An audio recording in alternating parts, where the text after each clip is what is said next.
प्रिय भैया बहनों, कल एक भैया ने एक प्रश्न पूछा था कि निरपेक्ष त्रुटि पर किसी आंकिक के बारे में जरा बता दें। तो ध्यान दें, निरपेक्ष त्रुटि का मतलब क्या होता है कि वास्तविक मान और प्रेक्षित मान का अंतर। जैसे मान लेते हैं कि किसी छड़ है, कोई छड़ है, उसकी लंबाई 2.25 सेंटीमीटर, वास्तव में मान लेते हैं कि उसकी लंबाई इतनी है और हमसे मापने के लिए कहा गया और हमने जो मापा उसे हमारे मापने के द्वारा जो मान प्राप्त हुआ, मान लेते हैं कि हमने उसे 2.4 सेंटीमीटर माप दिया। वास्तविक मान उसका 2.25 सेंटीमीटर है, रियल में कितना है, और हमने जो मापा है वह इतना है। तो वास्तविक मान और प्रेक्षित मान का जो अंतर होता है, उसी अंतर को निरपेक्ष त्रुटि कहते हैं। तो अगर हम इसका अंतर लेंगे तो अंतर कितना हो जाएगा? 0.01 सेंटीमीटर। तो यही जो अंतर है, यही हमारा निरपेक्ष त्रुटि है।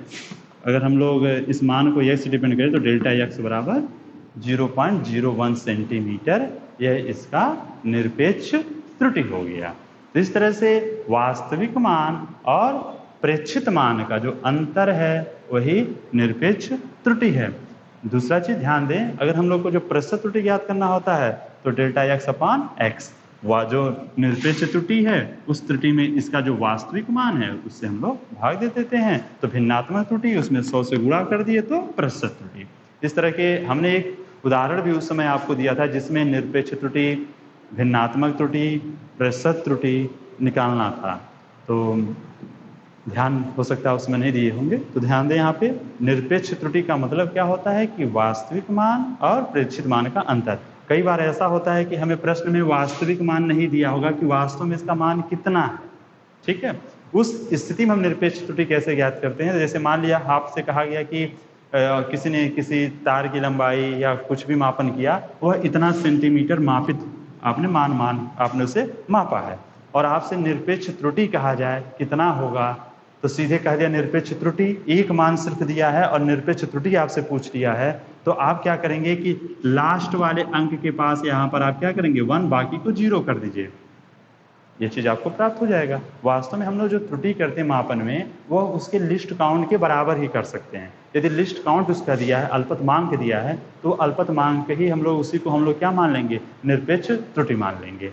आगे यदि ढेर सारे हमें मापन हमने किया, जैसे हमने कहा कि हमने आवर्तकाल ज्ञात किया, T1 बराबर T2, T3, T4, ऐसे हमने सरल लोलक का आवर्तकाल ज्ञात किया, तो उसका जो आवर्तकाल ज्ञात किया, वास्तविक मान नहीं दिया है, तो हमने अगर उसमें 10 प्रेक्षण किए हैं तो 10 प्रेक्षण का माध्य निकाल लेते हैं, वही माध्य उसको वास्तविक मान लेते हैं और एक एक प्रेक्षण से हम घटा के निरपेक्ष त्रुटियां ज्ञात कर लेते हैं। फिर निरपेक्ष त्रुटियां जो पहले मापन में डेल्टा T1, दूसरे में डेल्टा T2 ऐसे आए हैं, उन सभी का माध्य निकाल लेते हैं और वही माध्य क्या हो जाता है?